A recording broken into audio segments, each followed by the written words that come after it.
Bonjour, merci de nous avoir rejoints pour le magazine de la santé. Bonjour Marianne. Michel, bonjour. Bonjour à tous. Dans l'actualité, on va parler d'une initiative expérimentée actuellement dans 16 hôpitaux à travers la France. Il s'agit de payer les femmes enceintes pour les inciter à arrêter de fumer.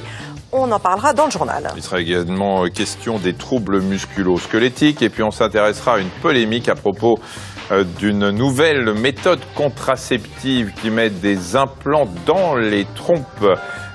Témoignage de Marianne.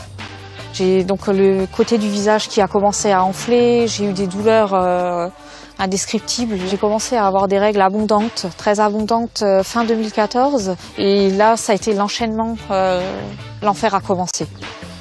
Dans les chroniques avec Christian Saout, il sera question du droit des patients.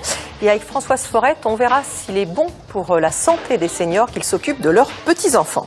Une maladie rare dans le carnet de santé aujourd'hui. On va parler de la leucomalacie dont est atteint Noam.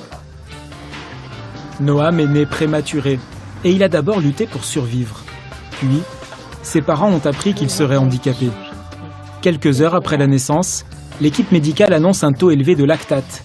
C'est le signe d'une mauvaise oxygénation du fœtus pendant la grossesse qui entraîne souvent un retard psychomoteur. In vivo, nous sommes d'une pathologie rare qui touche la plupart du temps les enfants nés prématurés. C'est ce qu'on appelle la leucomalacie, une lésion de la substance blanche du cerveau.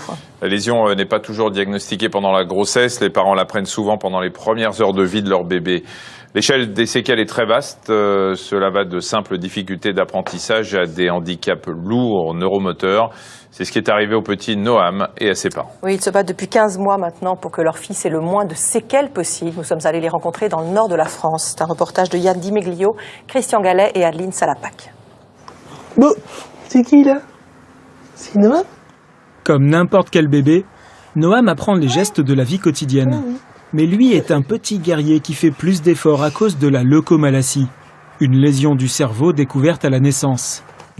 Difficile pour ses parents de revenir 15 mois en arrière. Tu te souviens? Oui. C'était ses premiers instants en réa. Noam est né prématuré et il a d'abord lutté pour survivre. Puis, ses parents ont appris qu'il serait handicapé. Quelques heures après la naissance, l'équipe médicale annonce un taux élevé de lactate.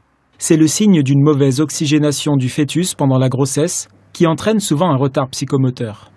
L'infirmière qui était en charge du dossier de Noam, du suivi de Noam, est venue et nous a dit qu'il y avait un taux de lactate qui était important. Et je me souviendrai toujours, elle était accompagnée d'une petite étudiante.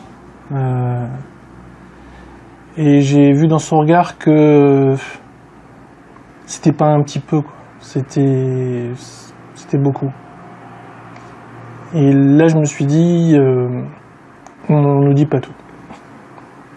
Le choc a été vraiment important quand on nous a dit « oui, votre fils est handicapé, il a des lésions cérébrales » et quand qu'elle nous a expliqué qu'en gros, on ne pouvait pas du tout prédire ce que donneraient ces lésions, moi en tout cas innocemment, j'ai dit donc on peut aussi peut-être espérer qu'il n'y ait rien.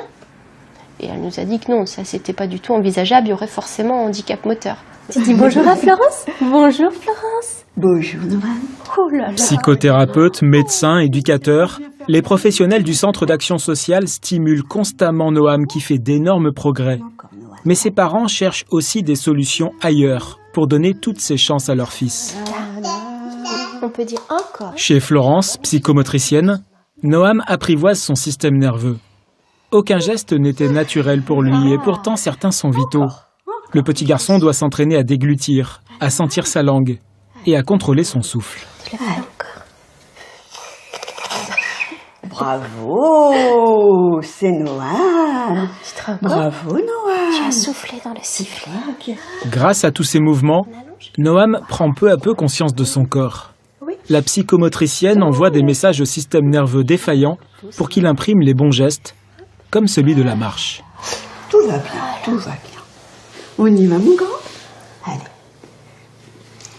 C'est très dur, dit maman Mille-Pattes, d'apprendre à marcher à ses enfants.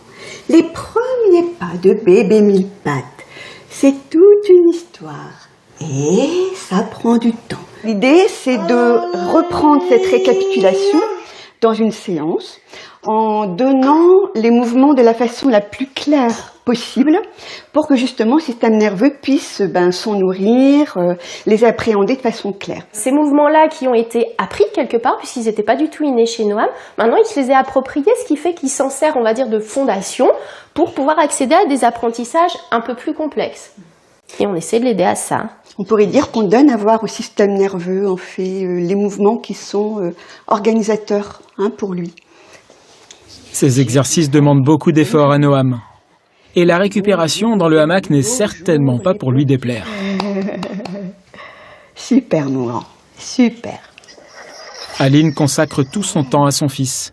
Elle a même arrêté de travailler pour que Noam soit autonome un jour. Noam, c'est notre champion et il fait une course contre la montre. Là, c'est un grand challenge, c'est sa vie. On a un combat qui est à mener, on essaie de le mener vers la marche. C'est loin d'être gagné, même si par rapport à d'autres enfants, il s'en sort très bien. On peut être très fier de tout le chemin qui est accompli, mais il y en a encore un grand qui est devant. Et c'est vrai que s'il peut gagner du temps, nous, on va foncer, on va reculer devant rien par rapport à ça. Noam va continuer son combat, avec l'aide de ses parents et des professionnels de santé. On estime qu'un quart des enfants atteints de leucomalacie parviennent à surmonter les handicaps les plus lourds.